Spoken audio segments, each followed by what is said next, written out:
ازيكم يا ياسين؟ جيت لكم النهارده فيديو جديد.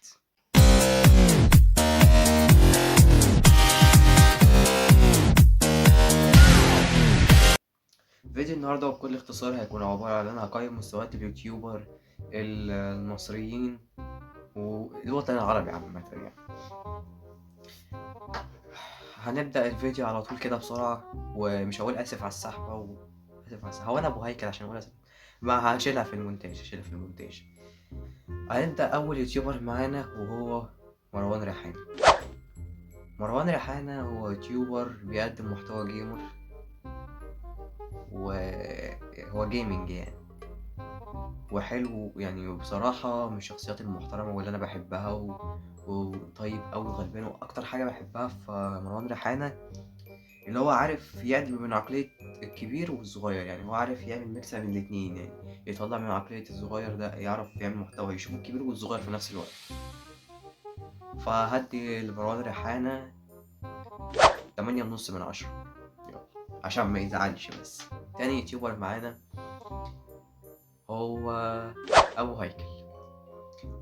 أبو هيكل من قبل ما بتكلم عليه أنا هديله تصنيف 9 من 10 عشان بصراحة جامد. أبو هيكل من أكتر يوتيوبر اللي شفتهم بجد بجد محترمين وطيبين. وغير كده وكده اليوتيوبر الوحيد اللي لما بيجي ينتقد أو مثلا ينتقد الحكومة بتاع البلد أو ينتقد حد ما بيخافش، ما بيخاف. فاهمين قصدي؟ ما بيهبش كده. فاديله 9 من 10. ده 9 من 10، ده انا مديلش 10 من 10 يبقى انا والله 9 من 10 يا اسطى والله.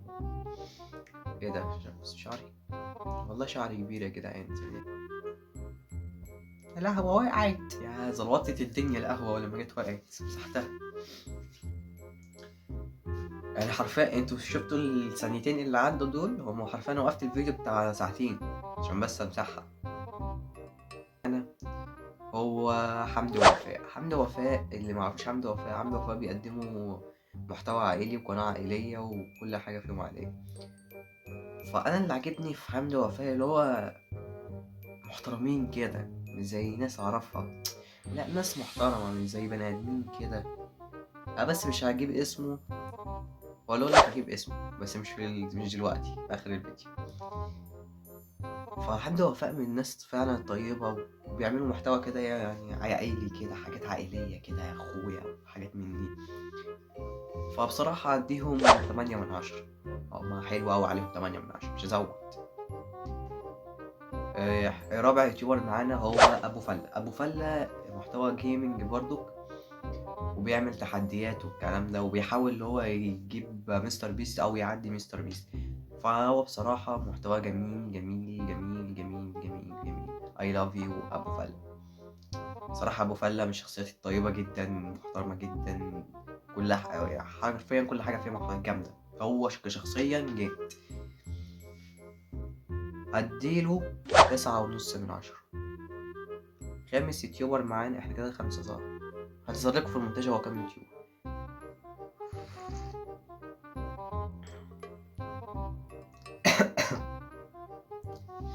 تب علينا يا رب بالقهوة.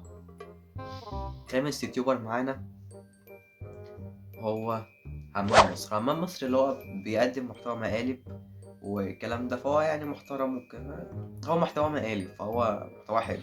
فبصراحة كده كده من غير ما اتكلم كتير واطول في موضوع الفيديو، حمام مصر اديله 8 من 10. وبتوع المقالب زي نفس الفكرة، بس بتوع المقالب هم أقدم. حمام مصر خد فكرة من بتوع مقالب أو معرفش بصراحة يعني إيه، ما يفتيش في الحاجات. مقالب 9 من 10. أنا بتابعهم من زمان من أيام لما كان فيه 3 بس اللي بيعملوا: شاد سرور ونادر أحمد ومحمد خالد. والله لا متابع وأنا عارف الناس دي. يمكن تقريبا من أول ما شاد سرور نزل أول فيديو ليه، حاجة من دي. ما علينا يعني.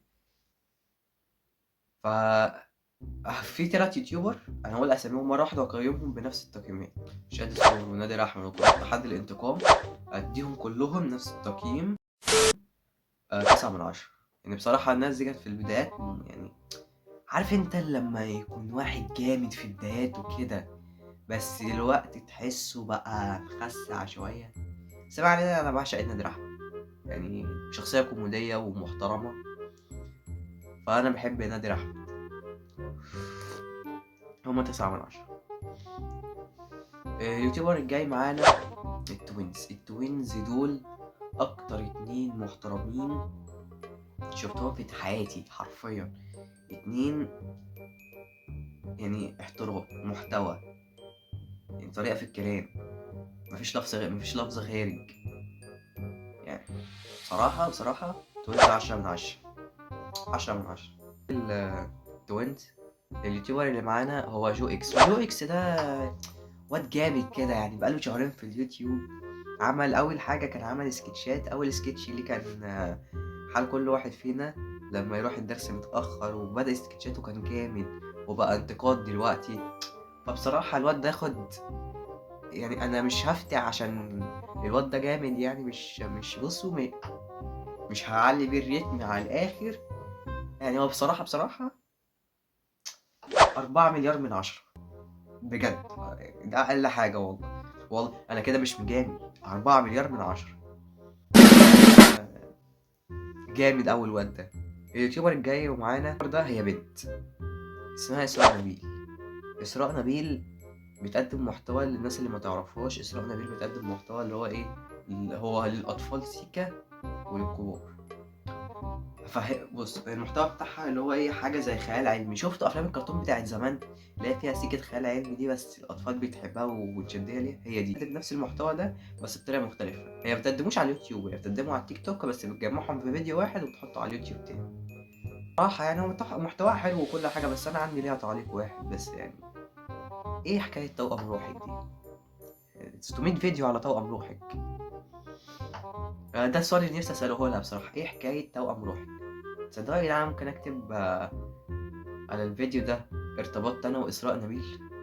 والله العظيم أنا كلب مشاهدات. والله أنا كلب مشاهدات. أكتب على الفيديو ده ارتبطت أنا وإسراء نبيل. بس إسراء نبيل الصراحة عشان بتحترم عقلية كل حاجة فنديها 10/10. بس يا جدعان انا اسف الفيديو ده كان تسليكي النهارده، بس انا كنت قاعد حرفيا زهقان. استنوا فيديو جديد كده على القناه 3 ايام بالظبط من نزول الفيديو ده. بعد 3 ايام بالظبط، 3 ايام بعد ما تشوف الفيديو ده خش على القناه تاني. اهم حاجه تشترك وتعمل لايك وتفعل زر الجرس عشان يوصلك كل جديد. خش على القناه بعد 3 ايام هتلاقي تحدي جامد انا منزله. التحدي ده حرفيا اجمد تحدي انا شفته بصراحه يعني. فمتنساش تعمل لايك وسبسكرايب وتفعل زر الجرس عشان ايه تشوف التحدي. لو انت اول مره تشوفني انزل تحت هتدوس لايك، تعمل سبسكرايب وتفعل زر الجرس وكومنت عشان بحب اقراه كده. ولو هتكتب كومنت سلبي اكتب كومنت سلبي حبيبي، ولا يهمك يا بابا، بس ما تزعلش عشان انا بزعل والله. انا بحرق. اقول لك على حاجه، مش انا اللي هرد عليك. انا وربنا في وقت ناس كتير قوي هترد عليك مش انا. زي الواد اليمني ده. الواد اليمني ده عسلية قوي. الواد اليمني ده كان في فيديو بتاع اشرف رضا قال لي تحت انت بطل. بصراحه الواد ده طلع راسي من فوق والله، راسي من فوق يا اسطى، واليمن كلها على دماغي يا اسطى حبيبي. يلا اشوفكم الفيديو الجاي. متنساش تعمل لايك